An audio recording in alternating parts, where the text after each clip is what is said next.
Joe, let's get to it. Did you see the news, by the way, before we get rolling? So Nebraska makes a change, Joe, at OC. Dana Holgorsen going to be calling plays. Your thoughts on Nebraska making a change and Holgorsen being the new OC? Yeah, I think that it was something that was necessary to happen. I think that it's very odd that we're in this version of football where an analyst can join the staff mid-season, and he was very recently on the TCU staff as an analyst too in the same year, and then all of a sudden he's the play caller. This is very similar to what happened with Pat Shurmur, where he took over for Colorado last year. Not an exact comparison, but somewhat similar for where he goes from analyst to the play caller, now the offensive coordinator. I still don't think Pat Shurmur's a great play caller. I will save that conversation for a later date.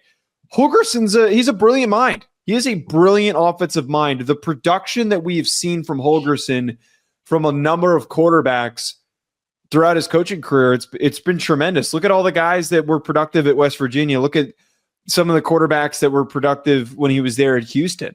I'd have pretty high expectations that this pans out and works out pretty well. I'm surprised that nobody hired him as an OC during the offseason and that this is the path that he's taking. He got looks at big programs. Okay. I know of one very specifically that he gave a look to, but I don't think that university was going to go in that full direction yet. But he didn't want to take an analyst role full time. So regardless, I get what you're saying on that. Here's my thing. I don't like the identity change offensively. Because you wanted to be ground and pound. You wanted to be a tough physical football team. And I know that you're trying to change some things up for Raiola here.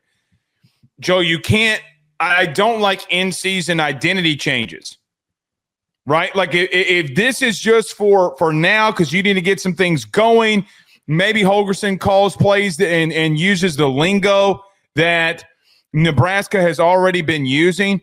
But I don't like the identity change. Now, you can make a counter argument and then say, well, we need an identity change. Okay, we got to come up to the 21st century. I don't know, Joe. I don't know. I don't like these in-season adjustments like this. I don't. If anybody, however, I think if anybody can overcome it, it would be a former head coach, regardless of who that head coach is. So I say all that to say it's not like Dana hasn't been in the business a long time. It's not like he hasn't been in this game a long time. He knows the air raid in and out. So I just don't – I just don't know if I like the identity change.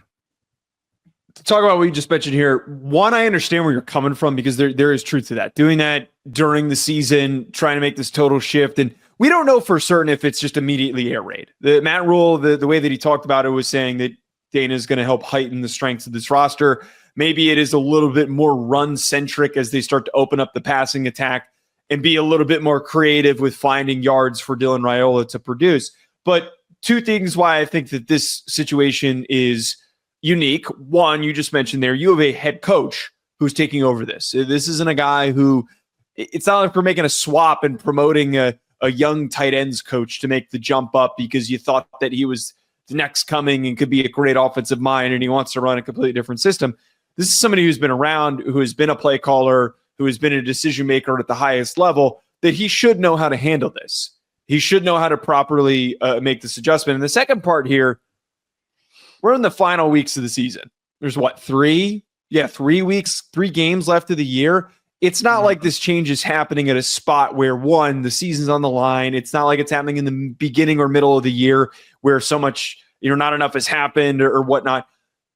If they finish strong, they transition to next year and he's the full-time offensive coordinator and you're technically getting a head start in figuring out what the future of your offense is while other teams are going to be hiring their OCs sometime in the winter in January or February. So from that perspective, I think this can work.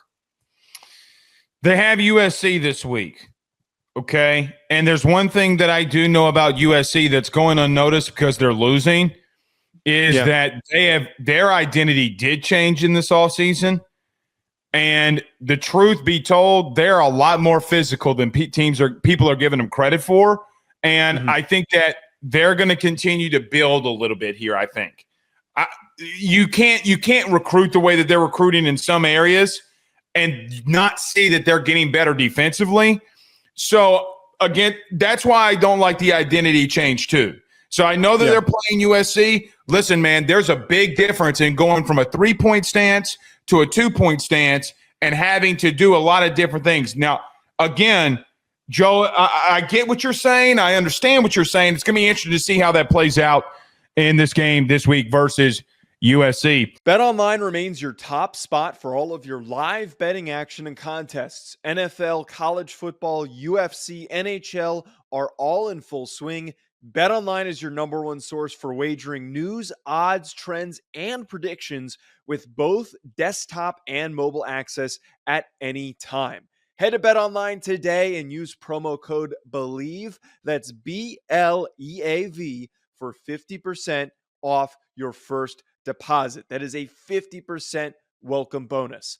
BetOnline, where the game starts.